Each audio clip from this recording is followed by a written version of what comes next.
Hi guys! Welcome back to my channel, and this time I'm going to share with you some math lessons. Wow, so if you are having difficulty with your math class, this is the right video for you.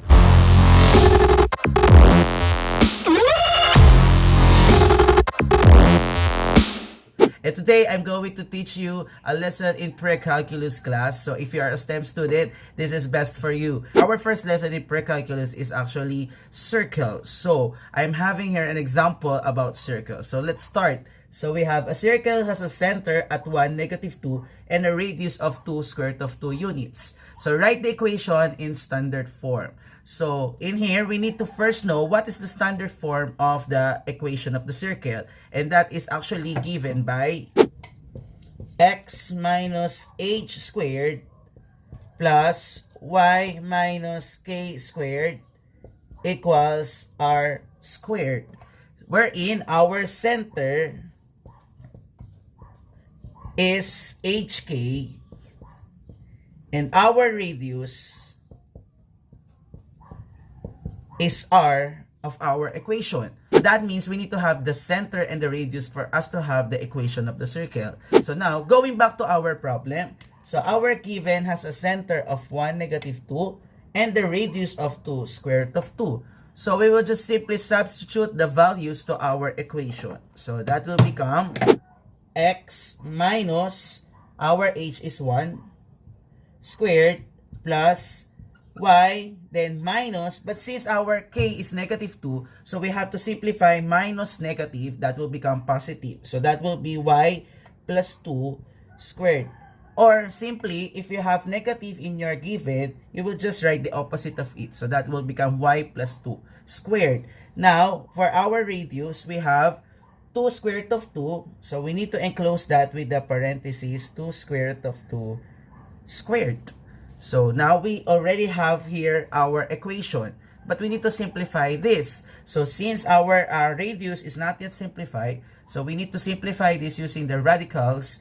So we have 2 squared. So when your number is outside the radical, you will just simply get the squared. So 2 squared is simply 4. And for the number inside the radical, so square root of 2 squared. So remember, if we have the square root and we have to squared, we will just simply cancel them. So we will just multiply 2 with our given answer 4. So that will become 4 times 2. Now, we have to rewrite this. So we have x minus 1 squared plus y plus 2 squared equals 4 times 2 is simply 8. So therefore, this is your standard form of equation of a circle. So let's have another example. So we have a circle has a center of -3, -4, and a radius of 7 units. So write the equation in standard form. So again, by following our standard form of equation of a circle, so we need to just substitute the values. So in here, our center this time is -3, -4, and our radius is 7 units. So, let's substitute the values to our equation. So, we will have x. So, what will happen since -3 is our h? So, this will become plus 3 squared. Then, we have y. Then, since this is -4, again, we will change it to plus 4 squared. Equals, our r is 7. So, 7 squared. So, now, by simplifying 7 squared, so we will have x plus 3 squared plus y plus 4 squared is equal to, then 7 squared is actually 49. So therefore, this is your standard form of equation of a circle.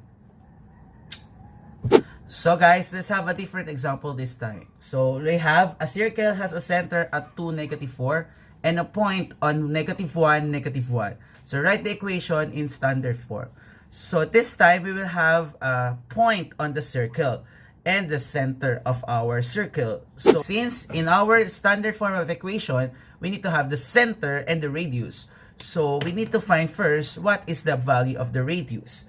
So if the given is a point and a center, to find the radius is actually, the radius is the distance of the center to the point of a circle. So that is actually the fixed distance. So that means we need to find the distance of the point to the center.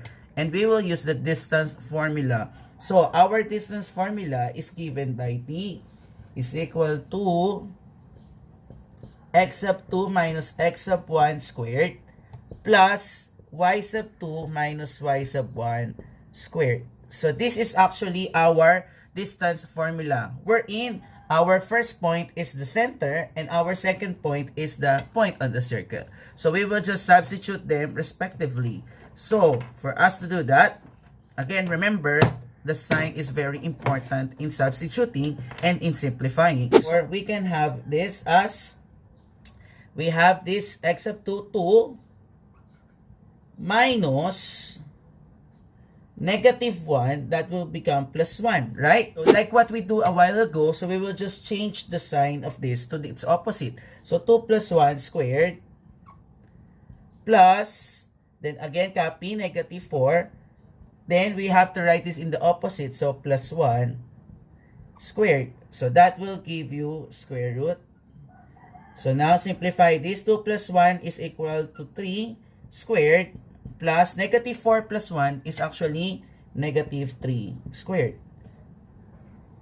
We have, so 3 squared is 9 plus 9, and that will give you square root of 18. So that means the distance of the center to the point is square root of 18, and that is our radius.